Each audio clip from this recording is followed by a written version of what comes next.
Welcome to Deja View, where we're flashing back over first semester on the school channel. I'm your host and resident old guy, Gary Kramer. With me are Diane Stowe. Hi. On the different side this time to let you know that this is a different show, and Amy Marsh. Today on my left. How's it feel to be on this side? Oh, it's just, a whole new perspective yeah, I got on a whole things. new perspective on. And we want to give you a whole new perspective on first semester as we show you kind of what we've been up to and remind you about what we've done this semester on Deja View. And then later on in this show, we're each going to talk to you about our favorite segment from the first semester, the segments that meant the most to us personally. So we hope you enjoy this look at the best of Deja View from first semester 1996. View, where we're flashing back over 17 years of programming on the school channel. I'm your host and resident old guy and historian, Gary Kramer, and this is a brand new school year, and I have brand new hosts, my new Deja View girls. Welcome, ladies, to Deja View. We have Amy Marsh. Welcome, and Diane Stowe. Hello. I know the two of you through various things in your growing up years. In fact, I know you from the church and from community theater.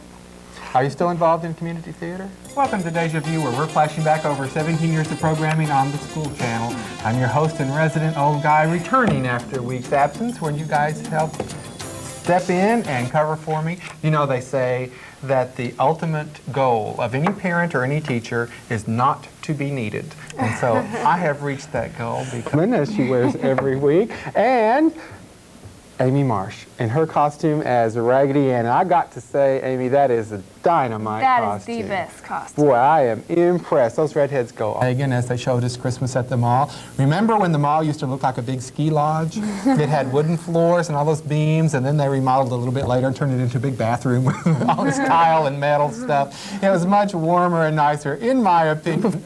And how many people do you know who play the harp?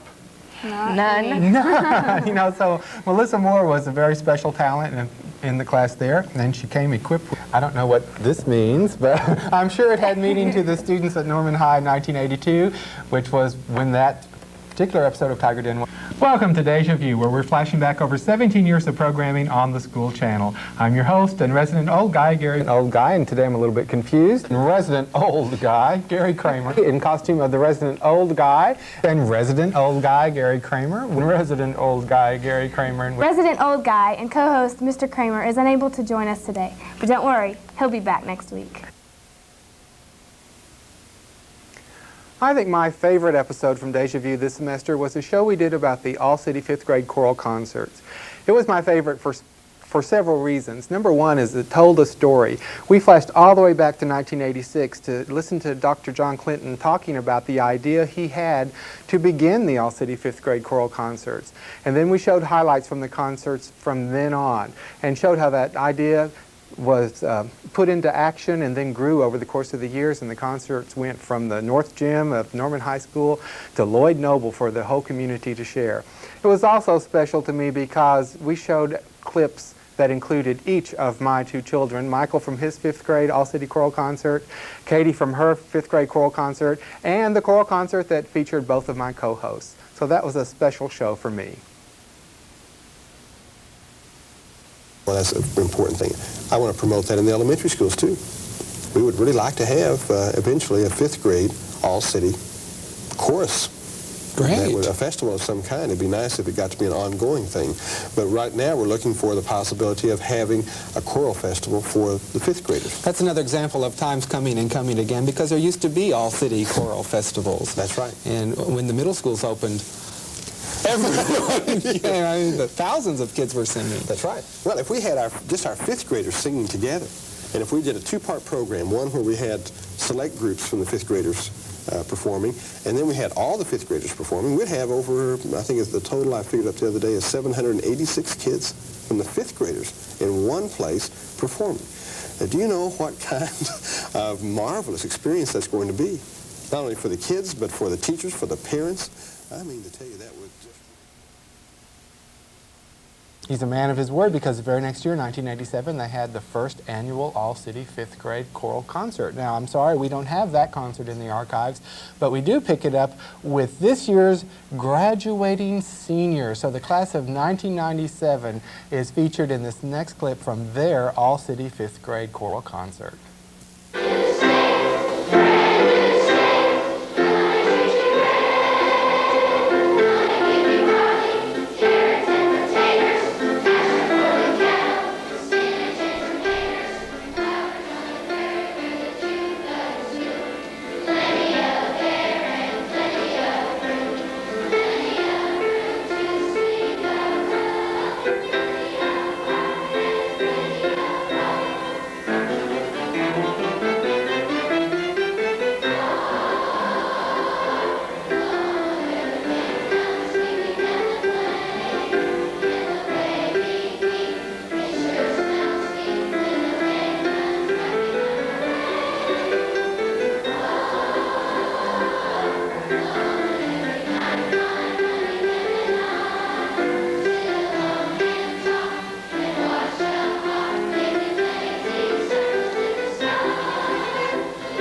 My favorite Deja View segment reminded me that people really do live forever on the school channel. One of my favorite teachers from Jefferson Elementary School was Letty Watt, and I got to see her again, even though she's no longer here in Norman, when we did the Sequoia Book Special. Watt, and I'm the library teacher at Jefferson Elementary. This year, the boys and girls in grades 3, 4, 5, and 6 will have an opportunity to read books on a list called the Sequoia Reading List. If they read at least 2 of these books, in January they will then be able to vote on their favorite book. Today, however, I would like to read you one of the stories from that list. It is a story by Eve Bunting.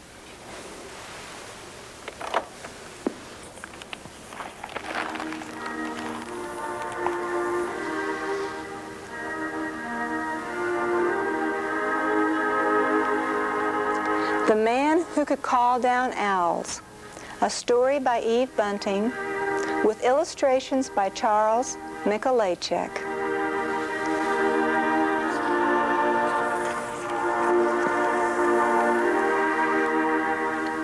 There was once a man who could call down owls. He wore a cloak of softest white and a wide hat with a feather in it, and he carried a willow wand. Every night, when the dark came, the owl man walked into the woods and stopped at the first clearing. Every night, a scattering of people from the village would follow to watch. And the boy Con, who lived in the village, always came. The owl man stared into the trees. He had a shadow on his face, but not in his eyes, and he made no sound. The watchers, too, stayed quiet and at a distance. The owl man stretched his willow wand to the night sky. And the owls came. The owls came, swooping on noiseless wings. The owls came to perch on his shoulders. The owls came to perch on his wand, to gather on branches closest to where he stood. But always, always, the owls came. By day, the man worked in an owl barn. There were wings to be mended and legs to be splinted. How do you find the owls that need your help? The boy asked. The man smiled. They find me. And he held a screech owl. When an owl is sick and frightened, you must hold it firmly. Then it can't hurt itself or you. Always remember that. I will remember, Con said, but I wish I knew the owls as you do. You will learn, said the man. You will learn. And now in the night clearing, the boy moved to the man's side, quietly as an owl in flight. What kind is that? He whispered. Barn owl. The man's voice was high, and for a minute Con thought the sound of it was the sound of the wind in the trees. The barn owl swiveled its white flowered face and raised its wings, then closed itself again. An owl, no bigger than a sparrow, came to nestle in the shadow of the wide hat. Elf owl. And the man smoothed the pale chest feathers until the owl's eyes closed. Deep in the dark of the trees, there was a hoot and a hoot and the hooting as the great horned owl cut through the air to the land, to the stunted branch. So close that the boy could see the ring of white feathers that lay mysteriously at its throat. Owls. Owls everywhere. And the man in the middle, his cloak drifting about him like marsh mist. And Con, always Con. And the man with the owls around him. One night a stranger came. His eyes narrowed when the owls dropped from the trees, and he stepped close. "Ha! A man who could command the birds of the air has power indeed," he whispered. "No," Con cried. "He does not command." But the stranger was not listening. At the next dusk, the man who could call down owls did not walk on the path that led to the woods. The stranger walked. He wore the white cloak and the broad-brimmed hat, and in his hand he carried the willow wand. Con ran to tug at his cloak. "Where is the man who could call down the owls? What have you done with him?"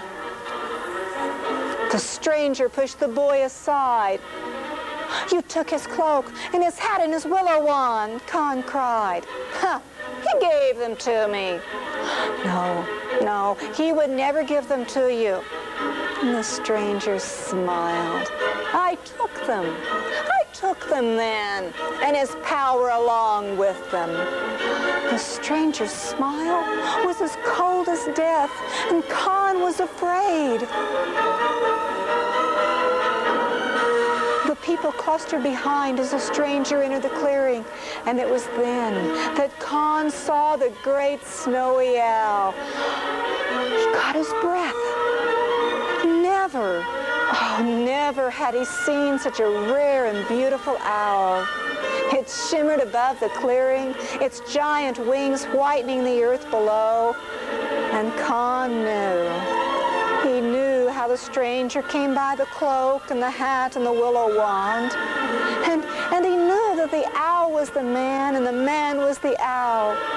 And that the man who could call down owls would never return. The stranger raised the wand to point to the moon. And the owls came. Con had never seen so many. The sky moved with them. A hawk owl dropped on pointed wings to hover over the stranger's head, then dived, its talons raking the hat and the hands of the stranger as he raised to protect himself. And the great gray came, its flight slow and measured. It came silently on straightened legs, and its beak found the stranger's cheek. Oh, and there were others that came swooping, shearing and searing, and the air hissed to the beat of the wings, and the stranger was crawling for shelter from the trees, running now, his white cloak falling to lie in a drift of snow.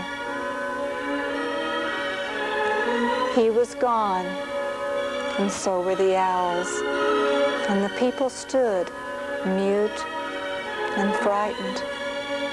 And above the great snowy, he melted upward to fade into the clouds that covered the moon. He drifted up and was gone. And the owls came.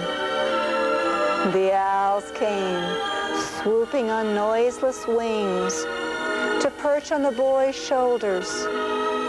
The owls came to perch on his head. The owls came to gather on branches closest to where he stood. Chirping and screeching, they filled the night air with love. The owls came. They came to the boy Con, the man who could call down owls.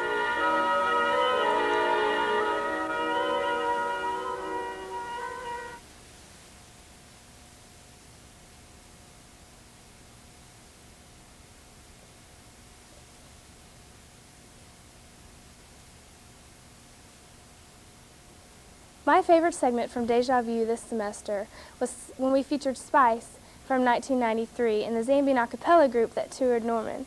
That was really special for me because I got a chance to sing with them, and it was really neat to talk to the guys, and they're real personable and a lot of fun to be with. And they sang with us and taught us how to sing a song called Siyahamba, and it was a lot of fun to just get to spend time with them, and then also to relive those times and meet them on the school channel once again. Why don't you swing down, sweet Charlie Stupid, let me ride. Swing down, sweet Charlie Stupid, let me ride. Let me ride, I'm on easy. Off on my other side. Why don't you swing down, sweet Charlie Stupid, let me ride. Swing down, sweet Charlie Stupid, let me ride. Let me ride, I'm on easy. Off on my other side. Why don't you swing down, sweet Charlie Stupid, let me ride. Swing down, sweet Charlie Stupid, let me ride. Let me ride, I'm on easy. Off on my other side. Why don't you swing down, sweet Charlie Stupid, let me ride. Swing down, sweet Charlie Stupid, let me ride. Let me ride, I'm on easy. Off on my other side. Ready, up from heaven to heaven. Let me ride, I'm on easy. Off on my other side. Ready, up from heaven to heaven. Let me ride, I'm on easy. Off on my other side. Don't you swing down, sweet Charlie Stupid, let me ride. Swing down, sweet Charlie Stupid, let me ride. Let me ride, I'm on easy. Off on my other side. Thanks for tuning in to our Best of the Best Deja View segments. We hope you've enjoyed it as much as we have. And we hope you'll join us next week as we start making memories on the second semester of the school year and for the 18th season on the school channel. So for Amy Marsh and Diane Stowe, I'm the resident old guy, Gary Kramer. Thanks for watching.